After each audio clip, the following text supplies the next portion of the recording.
द्वंद्व कहाँ तक पाला जाए, युद्ध कहाँ तक टाला जाए। द्वंद्व कहाँ तक पाला जाए, युद्ध कहाँ तक टाला जाए। तू भी राणा का वंशज है, फेंक जहाँ तक भाला जाए। हेलो नमस्कार, जय हिंद, वंदे मातरम साथियों। दोस्तों, आज की इस वीडियो में हम बात करेंगे मेवाड़ मुकुट, भारत के गौरव, मुगलिया सल्तनत के संहारक महाराणा प्रताप के बारे में।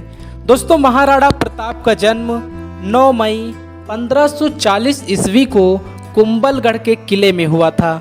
इनके पिता का नाम राजा उदय सिंह द्वितीय और इनकी माता का नाम महारानी जयवंता बाई था। इनकी 2 सौतेली बहनें चंद कुंवर और मान कुंवर थी। 1572 में उदय सिंह की मृत्यु के बाद रानी धीर भाई भटियानी चाहती थी कि उनका बेटा जगमाल उनका उत्तराधिकारी बने, लेकिन दरबार के वरिष्ठ मंत्रियों ने प्रताप को अपना राजा बनाना पसंद किया। सरदारों की प्रबल इच्छा के कारण प्रताप सिंह सिसोदिया राजपूतों की पंक्ति में मेवाड़ के 54वें शासक बने और महाराणा प्रताप के रूप में सिंहासन पर आसीन हुए। गोगुंदा में होली के दिन प्रताप का राज्याभिषेक किया गया। क्योंकि जगमाल को राजा नहीं बनाया गया था साथियों, इसीलिए जगमाल ने प्रताप से बदला लेने की कसम खाई और अजमेर जाकर अकबर की सेना में शामिल हो गया। प्रताप सिंह को मुगल साम्राज्य के साथ कोई भी राजनीतिक गठबंधन बनाने से इनकार करने और मुगल प्रभुत्व के प्रतिरोध के लिए ही विशेष ख्याति और प्रसिद्धि प्राप्त हुई है।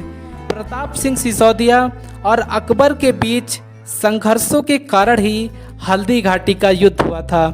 दोस्तों, अगर बात करें हल्दी घाटी के युद्ध की, तो हल्दी घाटी का युद्ध 18 जून 1576 को महाराणा प्रताप और मान सिंह के बीच लड़ा गया था। मान सिंह मुगलों की ओर से युद्ध कर रहे थे। महाराणा प्रताप की सेना में 3000 घुड़सवार और 400 भील तीरंदाज शामिल थे। वहीं मान सिंह ने 10,000 की सेना का नेतृत्व किया। 3 घंटे तक चले भीषण युद्ध के बाद महाराणा प्रताप घायल हो गए थे, जिस कारण मुगलों को विजय मिली, लेकिन वो महाराणा प्रताप को पकड़ने में असमर्थ रहे। हल्दी घाटी का युद्ध मुगलों के लिए एक निरर्थक जीत साबित हुई, क्योंकि वे महाराणा प्रताप को पकड़ने में असमर्थ रहे थे। इसके बाद सितंबर 1576 में महाराणा प्रताप के बढ़ते प्रकोप को देखते हुए अकबर ने स्वयं इनके खिलाफ एक निरंतर अभियान का नेतृत्व किया। अकबर ने 1584 में जगन्नाथ कछवाहा को मेवाड़ पर आक्रमण करने के लिए भेजा। इस बार मेवाड़ की सेना ने मुगलों को पराजित कर दिया। 1585 में जब अकबर लाहौर चला गया, इसी स्थिति का फायदा उठाते हुए महाराणा प्रताप ने मेवाड़ के कुछ इलाकों को पुनः हासिल कर लिया। हालांकि प्रताप अभी अपनी पूर्व राजधानी चित्तौड़गढ़ और मंडलगढ़ को वापस नहीं पा सके थे। मेवाड़ के महान राजपूत राजा महाराणा प्रताप अपने साहस और शौर्य के लिए पूरी दुनिया में एक मिसाल के तौर पर प्रसिद्ध हैं। इन्होंने जंगलों में रहना पसंद किया, लेकिन कभी भी विदेशी मुगलों के प्रस्तावों को स्वीकार नहीं किया। 30 वर्षों तक लगातार प्रयास के बाद भी अकबर कभी भी महाराणा प्रताप को बंदी नहीं बना सका था। महाराणा प्रताप घोड़े पर बैठते थे। वे दुनिया का सर्वश्रेष्ठ घोड़ा था। इस घोड़े का नाम चेतक था। प्रताप 72 किलो का कवच और 81 किलो का भाला लेकर सदैव चलते थे। भाला, कवच, ढाल और 2 तलवारों का वजन मिलाकर 208 किलो था। इतने वजन के साथ वो हमेशा युद्ध भूमि में आते थे। महाराणा प्रताप का कद 7.5 फीट था। महाराणा प्रताप इतने उदार थे कि युद्ध में दुश्मनों की पकड़ी गई पत्नियों को वे ससम्मान वापस कर देते थे। साधन सीमित होने के बाद भी प्रताप ने कभी भी आत्मसमर्पण नहीं किया और जंगल के कंदमूल, फल और घास की रोटियां खाकर भारत के स्वाभिमान के लिए लड़ते रहे। कई इतिहासकारों का मानना है कि प्रताप की मृत्यु पर अकबर भी रोने लगा था। उस समय अकबर ने कहा था, अगर देशभक्त हो तो महाराणा प्रताप जैसा। दोस्तों, महाराणा प्रताप के साथ साथ इतिहास में सदैव हुई उनके प्रिय घोड़े चेतक का नाम लिया जाता रहा है। चेतक बहुत समझदार और चालाक था। वो स्थिति को तुरंत ही भांप लेता था। चेतक ने कई बार महाराणा प्रताप की जान बचाई थी। हल्दी घाटी युद्ध के दौरान जब प्रताप अपने पराक्रमी घोड़े चेतक पर सवार होकर पहाड़ की ओर जा रहे थे तो उनके पीछे 2 मुगल सैनिक लगे हुए थे। प्रताप उस समय घायल थे। चेतक तेज रफ्तार से आगे बढ़ रहा था, लेकिन बीच में एक पहाड़ी नाला पड़ गया था। युद्ध में घायल होने के बाद भी चेतक ने इस 28 फीट चौड़े नाले को लांघ लिया। हालांकि इससे चेतक को बहुत अधिक चोट आ गई और वो जल्द ही शहीद हो गया। मुगल चाहते थे कि महाराणा प्रताप अकबर की गुलामी स्वीकार कर लें और अकबर द्वारा चलाए गए दीन ए इलाही धर्म को स्वीकार कर लें, लेकिन प्रताप अपने निर्णय पर अडिग थे। कई छोटे राजाओं ने महाराणा प्रताप से उनके राज्यों में रहने की गुजारिश की, लेकिन महाराणा प्रताप ने इन सभी राजाओं के प्रस्तावों को अस्वीकार कर दिया।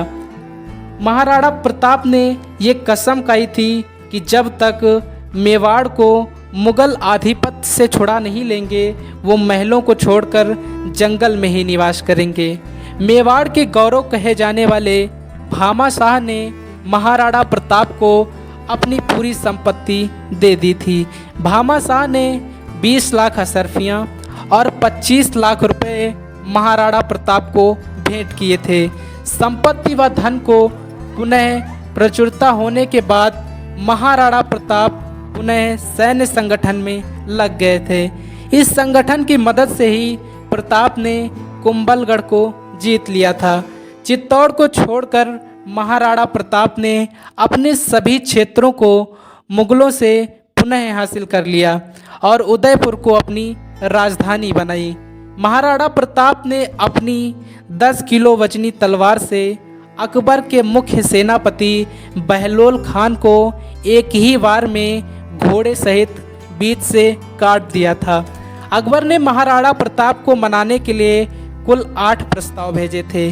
एक बार के प्रस्ताव में तो अकबर ने यहाँ तक कह दिया था कि केवल मेवाड़ हमें दे दो, मैं इसके बदले तुम्हें आधा हिंदुस्तान दे दूंगा। एक बार की बात है साथियों, जब अब्राहम लिंकन हिंदुस्तान आ रहे थे तो उनकी माँ ने उनसे कहा था कि तुम मेरे लिए हल्दी घाटी की थोड़ी सी मिट्टी ले आना। मैं महाराणा प्रताप को आज भी इसलिए पूजती हूँ क्योंकि उन्होंने आधे हिंदुस्तान के बदले में अपना छोटा सा राज्य मेवाड़ अकबर को नहीं दिया था। अकबर महाराणा प्रताप से इतना डरता था कि उसने कभी भी सामने से प्रताप पर आक्रमण नहीं किया। महाराणा प्रताप के पास एक उनका विशेष हाथी था। इसका नाम राम प्रसाद था। इस हाथी ने हल्दी घाटी के युद्ध में अकेले अकबर के 8 हाथियों को पीछे ढकेल दिया। अकबर की नज़र प्रताप के इस हाथी पर थी। उसने महावतों की मदद से राम प्रसाद हाथी को पकड़वाकर पिंजड़े में बंद करवा दिया। अकबर ने राम प्रसाद के खाने के लिए तरह तरह के फल मंगवाए, लेकिन राम प्रसाद ने कुछ नहीं खाया। राम प्रसाद महाराणा प्रताप से अत्यधिक प्रेम करता था। राम प्रसाद ने 28 दिन तक कुछ नहीं खाया, जिस कारण उसकी मौत हो गई। इस बात से अकबर इतना चिंतित हो गया। अकबर ने कहा, जिस महाराणा प्रताप के हाथी ने मेरे सामने सिर नहीं झुकाया, भला वो प्रताप मेरे सामने सिर कैसे झुकाएगा। एक बार जंगल में शेर का शिकार करते हुए महाराणा प्रताप को चोट लग गई, जिस कारण इस वीर सपूत का देहांत 19 जनवरी 1597 ईस्वी को हो गया। महाराणा प्रताप न केवल राजपूतों के अपितु संपूर्ण भारत के प्रत्येक नागरिकों का गौरव थे।